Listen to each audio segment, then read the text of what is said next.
بسم الله الرحمن الرحيم ugu horeyn waxaan salaameynaa shacabka Soomaalida dalka iyo dibadda mawduuceena maanta ugu horeeya wuxuu noqonayaa wax yar inaan cudurka coronavirus-ka waajibaadkeena saaran ee muwaadinimo inaan yar isku baraarujino toddobaadkii hore waan ka hadalnay si qoto dheer oo mataqaanaa aan viruskan iyo sababtu ku yimid iyo waxyaabo fara badan iyo wadanku ka dhacay waxaas oo dhan waan ka hadalnay maanta marka waxaan ka hadlaynaa wax yar inaan xusuusino ahmiyadda xagga bulshada waxyaabaha looga baahan yahay ee xagga ka hortagga iyo waxyaabaha inaga maqan inaan in yar mataqaanaa isbayaamino kulli cilmi dhagood fara badan xanuunka waa laga hayaa hadda si scientific inaan uga warramano maaha ujeedadu laakiin bulshada wixii anfacaya ee ama fariina ama loo baahan yahay waqtigan xaadirka ah inaan in yar xusuusina ayay noqonaysaa caadi ahaan coronavirus-ka maanta Ethiopia waxaa laga helay ilaa hadda waxay maraysaa 12 case sida aan ka warqabno ilaa hadda iskuuladii dugsigii hoose dhexe waa la fasaxay haddana waxaa la fasaxay jaamacadihii iyo dugsigii sare shaqaalihii dawladda federaalka xalay toole waa la fasaxay gumruga iyo meelo yarar marka laga reebo taas waxay ku tusanaysaa markaa sida taxadarka uu wadanku ka samaynayo iyo sida cabsida la qabo intay la eg tahay waayo waxa la diidan yahay isu imaatanka iyo isu ururka meelihii noocaas la isugu imanayay iyo chances-kii la isugu iman lahaa oo dhan baa lala tacaalaya waayo ka hortagga iyo daaweynta ka hortagga ka fiican cudurkana cudur saameyn badan la weeyaan marka khalkhalka iyo cabsida la qabo ayaa waxay keenaysaa arrimahaas oo dhan oo wadanka dhaqaalihiisa wax u dhimaya waxa loo sameynaya waa dadka in la badbaadiyo Oromiya lafteeda waxay ku dhawaaqday in shaqaalaha dadka da'da ah iyo dadka doonaya fasax sanadeedka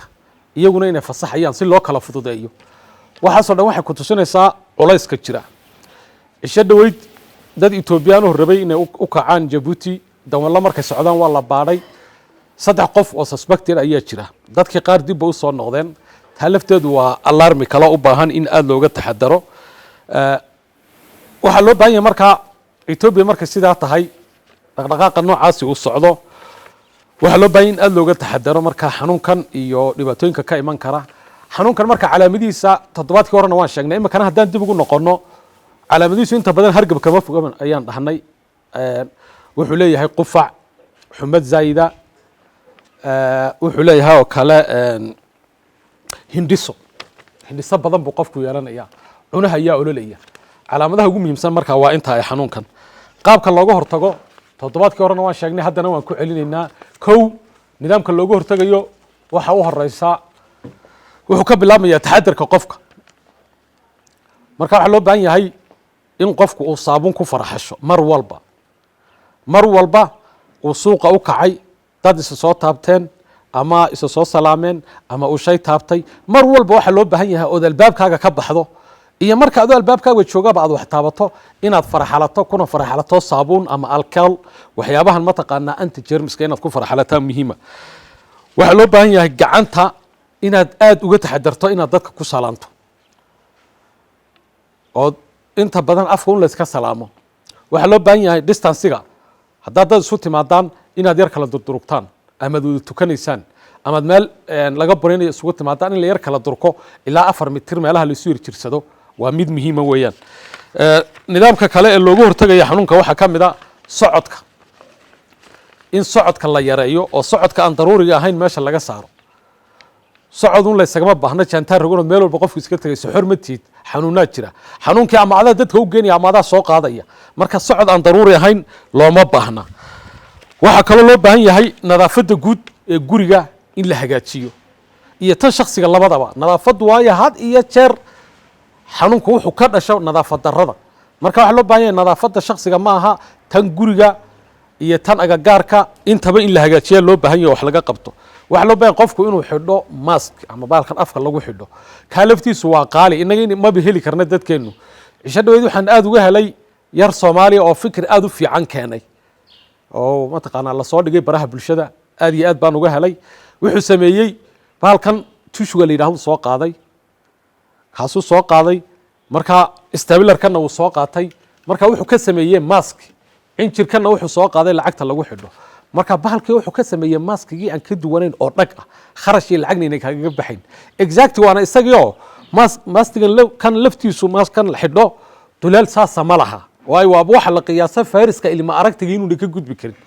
marka tushuga laftiisuna waa isagii oo kale marka kharash iyo lacagna kuma baxaya badan baan u jeedaa isaga laftiisu waa la gataa laakiin waa wax aad ugu samaysan karto marka waa isku day aad u fiican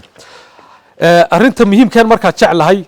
inaan ka hadlo mawduucan dib aan ugu noqday ma aha inaan coronavirus idin sharaxo iyo calaamadihiisa iyo waxyaabaha waa taqaanan waxa aad wax looga argagaxa oo dib ugu noqday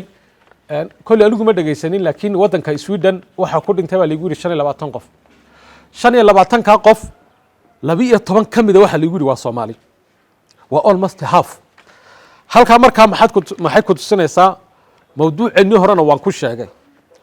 waxa jira dhibaato guud oo dadka Soomaalidu leeyihiin dhibaatada guud ee dadka Soomaalidu leeyihiin waxa weeyaan ma qaataan waxa la yiraahdo instructionka tilmaamaha ma qaataan fariimaha caafimaadka ma qaataan waa dad isla qumanun iyagu waa dad waxaan loo sheegayo fariinta lagu sheegayo kama dhigna inuu qofku iska leeyahay waa wax adii lagu yiri xanuunku sidaan ku gudbaa waxaan iska ilaali sida ay saamee xanuunkan aad ka cararaysad ka cabsanayso nidaamkii aad uga taxadari lahayd weeyaan waayo xanuunkan wuxuu ka bilaabmayaa taxadarka koortagu wuxuu ka bilaabmayaa adigu qaabka aad u dhaqmayso in adigu xanuunkii aad soo qaado in dadka u geysan labadaba marka dadka Soomaalidu waa dad goor walba hadda waxa la yiri socodka la joojiyo inaga xuduudan way iska furan tahay nidaam fara badan dadka lama kala xayiri kara badana laakiin waxa loo baahan yahay iyada oo dantii iyo noloshii iyo faa'iidadii iyo ganacsigiina uu socdo haddana qaab la isu waafajinayo inuu jiro oo socodka daruuriga in la iska daayo fariimaha in la qaato taas marka waa dhibaatada guud ee dadka Soomaalida ah waxay ku tusinaysaa Sweden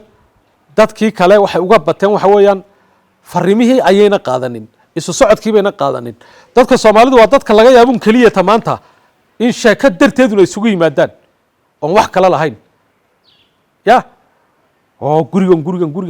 qofku ma taqaana waxaad moodaa in sawirku inagu yar yahay iyo waxyaabaha oo qofku wuxuu iska kadhay maxaan guriga ka dhex fadhi maxaa dooni dawaayahay goobihii la isugu yimaanay khatar baaba ka jirtay marka taas waa dhibaatada guud ee Soomaalida dhibaatada gaar ahaaneed inaga ka degaan ahaan dhibaato gooniya ma ina haysato oo Itoobiya kale aan kaga duwanahay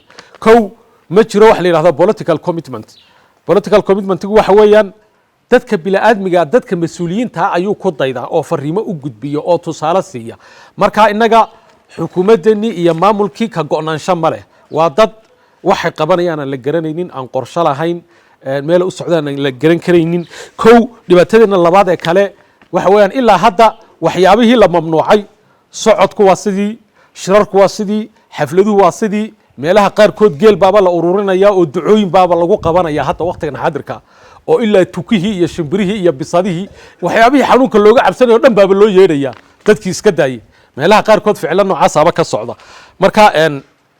ilaa hadda waxaad moodaa xanuunku inaga adduunka inaan ka tirsanayn on kaga naalo meel cidhifa xitaa inaan adduunka la soconaynan ka warhaynin baad moodaa Itoobiya inaan ka warhaynin on ka go'anahay baad moodaa marka lagama warqabo xanuunkan iyo jiritaankeenna weeye shacabka ayaa ka warqaba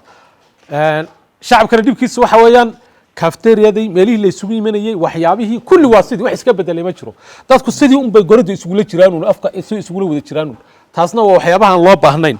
marka deegaankeena waxa dhib u ahaa kala waxa weeyaan biyo la'aan baa jirta xanuunkan biyo la'aan lagama hortagi karo iyadoo ayna biyo jirin biyo la'aan aad u fara badan baa jirta